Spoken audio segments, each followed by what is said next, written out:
Elle a publié « Un homme qui ne peut pas gérer une femme forte n'est pas un homme ». C'était juste après que je lui ai dit que je n'étais pas d'accord pour qu'elle passe le week-end chez son ex. Je n'ai pas discuté, j'ai juste laissé ses bagages dehors.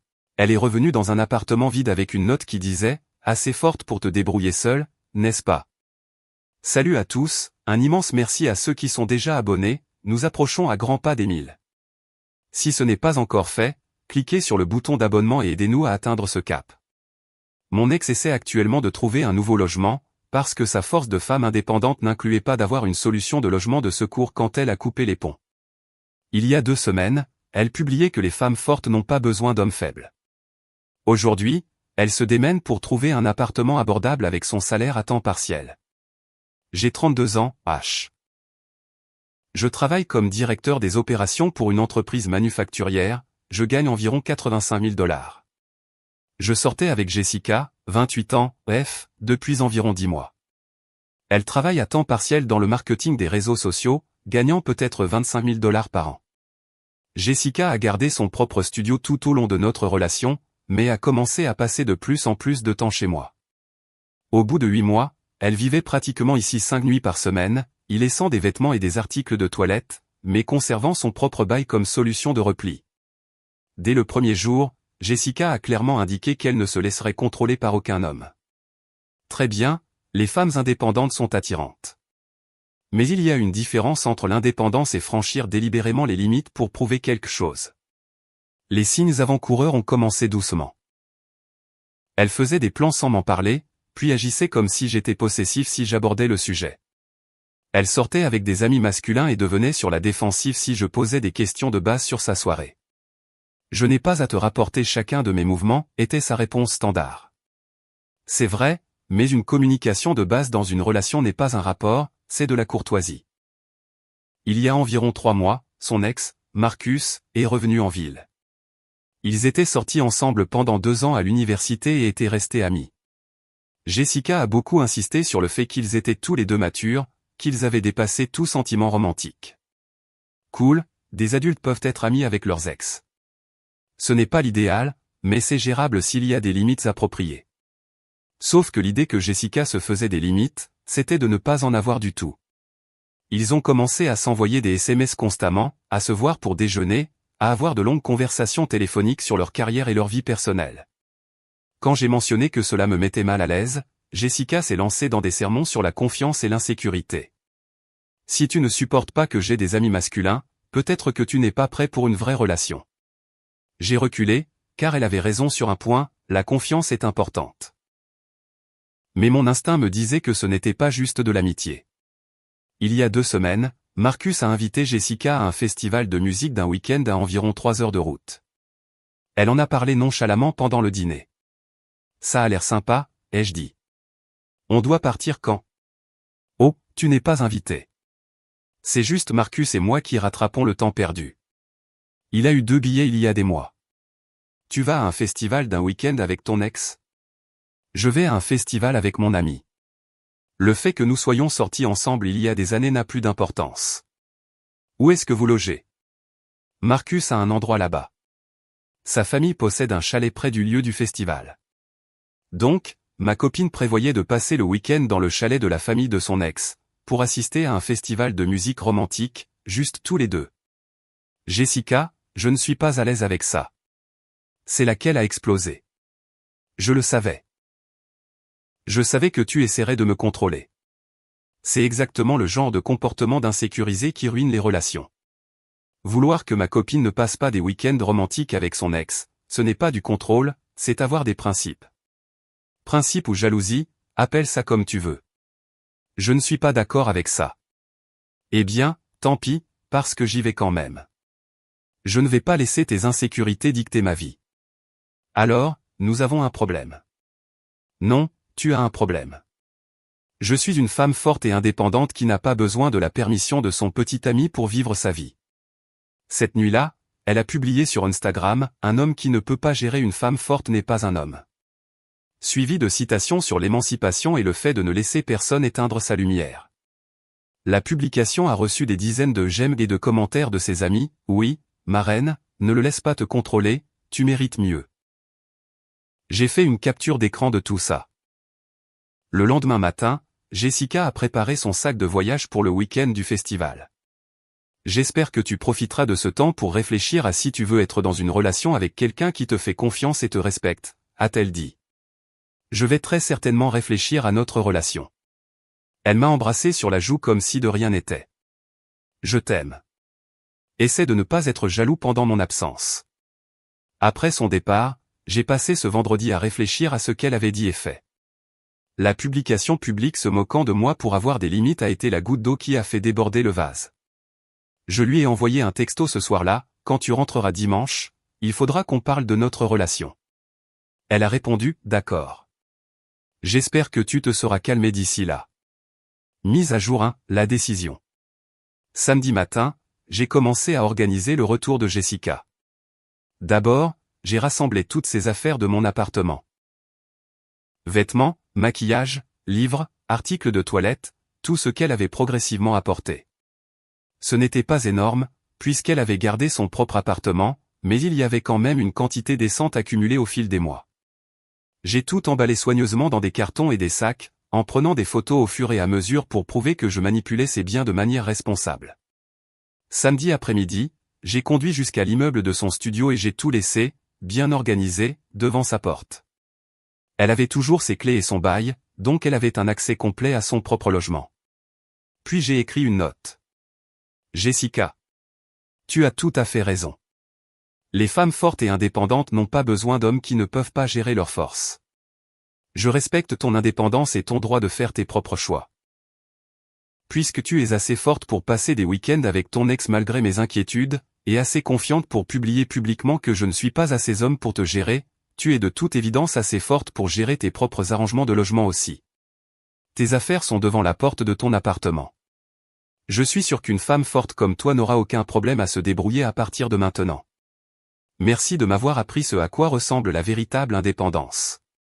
Tom. J'ai laissé la note avec ses affaires à son appartement. Dimanche soir, j'ai changé mon statut de relation sur les réseaux sociaux en « célibataire » et j'ai attendu qu'elle revienne chez moi. Vers 20h, elle est arrivée avec son sac de voyage, s'attendant à entrer et à reprendre notre routine normale. Je l'ai accueillie à la porte, mais je ne l'ai pas invitée à entrer. Il faut qu'on parle, a-t-elle dit. En effet. Mais pas à l'intérieur. Tom, qu'est-ce qui se passe? Tu agis bizarrement. J'ai fait la réflexion que tu m'as suggérée. J'ai décidé que tu avais raison sur les femmes fortes et indépendantes qui n'ont pas besoin d'hommes qui ne peuvent pas les gérer. D'accord, bien. Alors on peut surmonter ça. On peut surmonter cette relation, oui. Son expression a changé. Qu'est-ce que tu veux dire? Je veux dire que c'est fini. Tu as clairement montré ce week-end que tu privilégies les sentiments de ton ex aux miens, et ta publication Instagram a clairement montré ce que tu penses des hommes qui ont des limites. Tom, ne sois pas ridicule. Cette publication ne te visait même pas spécifiquement. Elle a été publiée juste après notre dispute sur le fait que tu passes le week-end avec Marcus. De quoi d'autre pourrait-il s'agir? Je me défoulais juste auprès de mes amis. En m'insultant, en disant que je suis moins qu'un homme parce que je ne veux pas que ma copine parte en escapade romantique avec son ex. Je n'ai pas dit ça. J'ai sorti mon téléphone et je lui ai montré la capture d'écran. Un homme qui ne peut pas gérer une femme forte n'est pas un homme. Publié 6 heures après que je t'ai dit que je n'étais pas à l'aise avec tes plans pour le week-end. Elle a regardé sa propre publication. D'accord, c'était peut-être un mauvais timing, mais ça ne veut pas dire qu'on doit rompre. En fait, si. Tes affaires sont à ton appartement. Ta clé ne fonctionnera plus ici, car j'ai changé les serrures.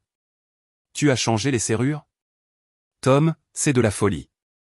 C'est ma façon de gérer une femme forte en la laissant être forte et indépendante. Où suis-je censé dormir? Dans ton appartement. Tu sais, celui que tu as gardé spécifiquement parce que tu es indépendante. Tom, s'il te plaît, on peut arranger ça. Je suis désolé pour la publication. Tu es désolé de t'être fait prendre, pas désolé de l'avoir fait. Il y a une différence. Je t'aime. Je ne veux pas te perdre pour ça. Tu m'as perdu quand tu as choisi de te moquer publiquement de moi pour avoir des principes dans une relation. Le reste n'est que de la logistique. Je suis rentré et j'ai verrouillé la porte. Mise à jour 2, retour à la réalité. La semaine suivante, Jessica a essayé diverses approches pour que nous nous remettions ensemble, mais j'ai tenu bon. Elle a appelé à plusieurs reprises, laissant des messages vocaux qui passaient par les étapes habituelles, colère, marchandage, désespoir, manipulation. Tu es complètement déraisonnable. Si tu me laisses t'expliquer, on peut arranger ça. Je ne peux pas croire que tu jettes 10 mois à la poubelle pour un seul week-end. C'est la chose la plus puérile que quelqu'un m'ait jamais faite. Ses amis s'en sont mêlés, m'envoyant des messages sur à quel point j'étais contrôlant et peu sûr de moi, que Jessica méritait un meilleur traitement, que les vrais hommes n'abandonnent pas leurs copines pour des désaccords mineurs. J'ai aussi fait des captures d'écran de ces messages. Mardi, elle s'est présentée à mon lieu de travail pendant ma pause déjeuner. La sécurité m'a informé que quelqu'un me demandait à l'accueil. Elle avait l'air stressée, les cheveux pas parfaitement coiffés, le maquillage fait à la hâte, manifestement elle ne dormait pas bien. Tom, s'il te plaît, il faut qu'on parle correctement. C'est allé trop loin. Je ne suis pas d'accord. C'est allé exactement aussi loin que ça le devait. J'ai fait une erreur avec la publication Instagram. J'étais émotive et j'ai dit des choses que je ne pensais pas. Tu les pensais quand tu les as publiées. Tu les pensais quand tes amis étaient d'accord avec toi dans les commentaires. Les gens disent des bêtises quand ils sont contrariés. C'est vrai. Et les gens subissent les conséquences quand ils disent des bêtises publiquement. Tom, je suis désolé, vraiment désolé. Peut-on s'il te plaît essayer de surmonter ça? Surmonter quoi? Tu es allé à un week-end romantique avec ton ex après que je t'ai dit que je n'étais pas à l'aise avec ça. Ensuite, tu as publié que je ne suis pas assez homme pour gérer ton indépendance. Qui a-t-il à surmonter? Je réalise maintenant que ce week-end était inapproprié. J'aurais dû respecter tes sentiments. Tu réalises ça après y être allé quand même et avoir publié à quel point je suis faible d'avoir des principes? J'avais tort. J'admets que j'avais tort. Super. Tu peux avoir tort et être célibataire.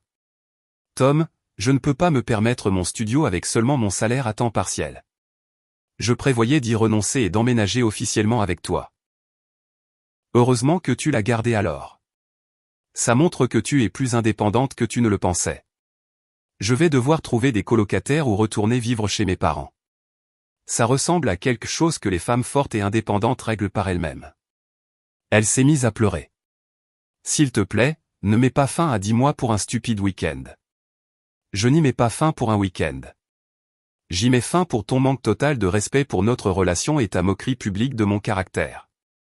La sécurité s'est approchée pour vérifier si tout allait bien. Jessica est partie après ça. Mise à jour finale, 6 semaines plus tard. La suite s'est déroulée exactement comme on pouvait s'y attendre de la part de quelqu'un qui parle d'indépendance mais ne la pratique pas réellement. Jessica ne pouvait pas se permettre son studio avec son salaire à temps partiel. Elle comptait emménager avec moi pour réduire ses frais de logement. Elle a essayé de trouver des colocataires, mais son crédit n'était pas excellent et ses revenus étaient trop faibles pour la plupart des gens cherchant à partager des frais. Après 3 semaines, elle a dû résilier son bail et retourner vivre chez ses parents en banlieue. La vraie énergie d'une femme indépendante, quoi. Son week-end avec Marcus n'a mené à rien non plus. Apparemment, un week-end de festival nostalgique lui convenait, mais il n'était pas intéressé par la responsabilité d'une vraie relation. La plupart de ses amis ont progressivement cessé de commenter ses publications sur la situation. C'est facile d'encourager quelqu'un en ligne, plus difficile d'offrir un soutien réel quand il en a besoin. Jessica a fait quelques autres tentatives de réconciliation au cours du premier mois, toujours sur les mêmes thèmes, elle avait appris sa leçon, elle comprenait maintenant les limites, elle était prête à respecter la relation. La dernière tentative a eu lieu la semaine dernière. Elle a appelé de chez ses parents. Tom, j'ai eu le temps de vraiment réfléchir à tout. Tu avais raison pour le week-end avec Marcus. J'aurais dû écouter tes inquiétudes. D'accord. Tu me manques. Notre couple me manque. Y a-t-il une chance qu'on puisse réessayer? Non. Pourquoi pas? J'admets que j'avais tort sur tout. Parce que ce n'était pas une question d'avoir raison ou tort. C'était une question de caractère. Tu as choisi de manquer de respect à notre relation, puis tu as publiquement attaqué mon caractère pour avoir des principes. J'étais immature. J'ai grandi depuis. Tant mieux pour toi. Grandis avec quelqu'un d'autre. Tom, s'il te plaît. Je suis différente maintenant. J'en suis sûr. Vivre chez tes parents à 28 ans change probablement ta perspective sur l'indépendance. Ce n'est pas juste. Publier que je ne suis pas assez homme pour gérer les femmes fortes ne l'était pas non plus. J'ai supprimé cette publication. Dommage, j'ai toujours les captures d'écran. Elle a raccroché. Je n'ai plus eu de nouvelles d'elle depuis. J'ai commencé à fréquenter quelqu'un de nouveau récemment. Amanda travaille à plein temps dans la comptabilité, a son propre appartement, gère ses propres finances. La différence est rafraîchissante. Quand je lui ai raconté l'histoire de Jessica, sa réponse a été parfaite, l'indépendance, c'est être capable de subvenir à ses propres besoins, pas de tester jusqu'où le manque de respect sera toléré par ton partenaire. La vengeance n'était pas compliquée.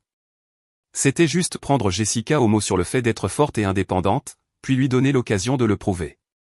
Elle voulait démontrer qu'elle n'avait pas besoin de permission pour vivre sa vie. J'ai démontré qu'elle avait raison en me retirant complètement de sa vie. Jessica pensait qu'elle pouvait avoir les avantages d'une relation tout en se moquant publiquement des limites de son partenaire quand ça l'arrangeait. Au lieu de cela, elle a appris que les relations exigent un respect mutuel, pas des arrangements unilatéraux où une personne obtient la stabilité tandis que l'autre se fait critiquer. La publication Instagram disait tout, un homme qui ne peut pas gérer une femme forte n'est pas un homme. Elle avait tout à fait raison. Un vrai homme gère une femme forte en respectant sa force suffisamment pour la laisser assumer ses propres conséquences. Une leçon parfaite sur ce à quoi ressemble la véritable indépendance. Assez forte pour ignorer les inquiétudes de ton copain? Assez forte pour payer ton propre loyer? Assez forte pour te moquer publiquement de ton partenaire? Assez forte pour trouver un nouveau partenaire? Assez forte pour donner la priorité à ton ex sur ta relation? Assez forte pour vivre sans cette relation? Jessica a eu exactement ce qu'elle avait réclamé dans sa publication, une indépendance totale vis-à-vis d'un homme qui, soi-disant, ne pouvait pas gérer sa force. La note disait tout, assez forte pour te débrouiller seule, n'est-ce pas? Il s'avère qu'elle n'était pas aussi forte que ses réseaux sociaux le laissaient penser. Mais c'est ce que la véritable indépendance vous apprend, la différence entre parler de force et en avoir réellement.